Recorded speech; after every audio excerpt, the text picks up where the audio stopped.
There is a strange dichotomy of time in motherhood. There is a sameness and a monotony to our tasks that lengthens one's sense of time. But in that same instant, the tasks are so numerous and the demands on our moments so relentless that there never seems to be enough time. And the time set aside for specific tasks somehow falls short in the task's completion. There is the slow passing days filled with little children needs, where you are prodded and poked and frustrated and addled until the days take on a certain sameness, and weariness threatens to haunt your soul. Yet, these same days see the minute changes from baby faces to toddler faces, and then to the slow leaning down of maturing youngsters.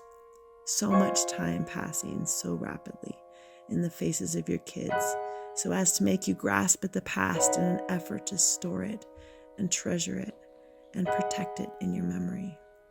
And so it goes, day after day, until you are lulled into a sort of boredom, even despite the busyness. And there are moments where you wonder, is this all there is?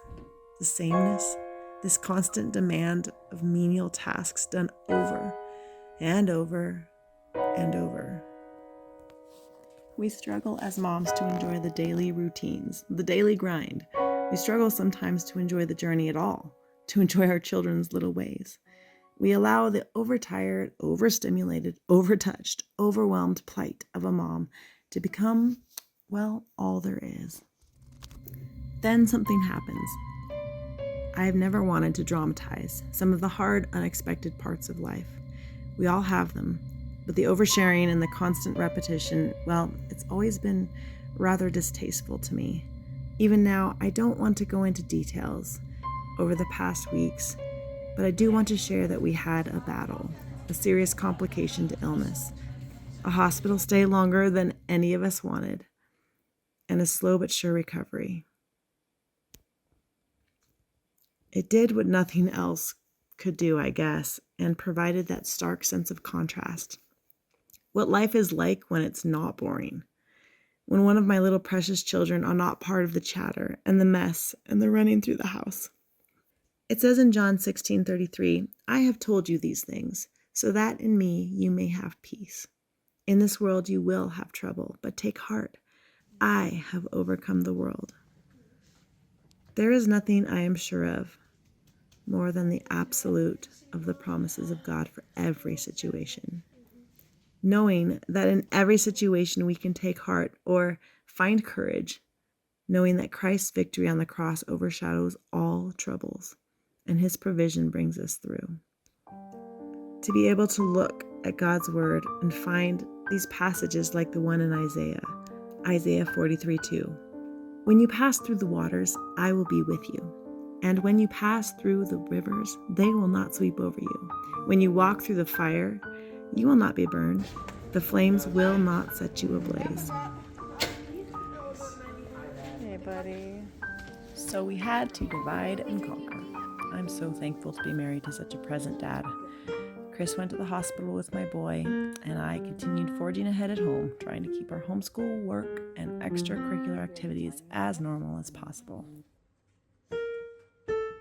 Then I would travel the hour and 15 minutes down the mountain to visit, sometimes by myself and sometimes with a sibling, to bring, some variety to the very dull hospital days.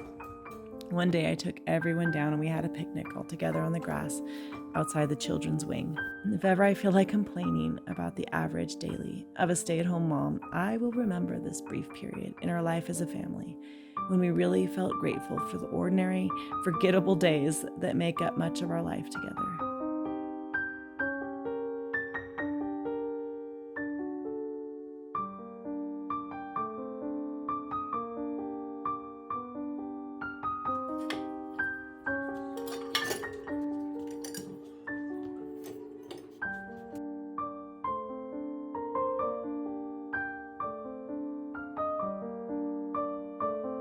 Suddenly, I find myself longing for those boring days, The sameness of the laundry, the dishes, the toys, cleaning and tidying, reading Green Eggs and Ham a dozen times and singing the same song as you tuck in your little ones. Oh, the glorious mundane, the rich fullness of the boring days of kids and clutter and cooking, the silliness of children, their incessant, ridiculous questions, their noise. A bee leaves the hive and is on its way to find.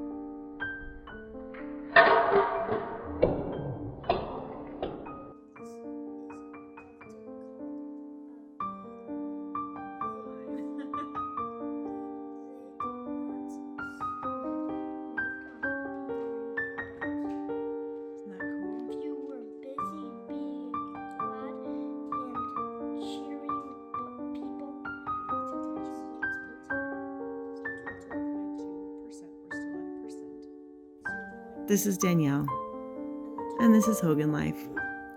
I am your friend and a fellow homeschooling mother of 7, reminding you to enjoy being mom now, right now, in this moment, with these challenges, with this workload, and all the demands and all the chaos. Remember, no one can mom your kids like you. I'll see you next time.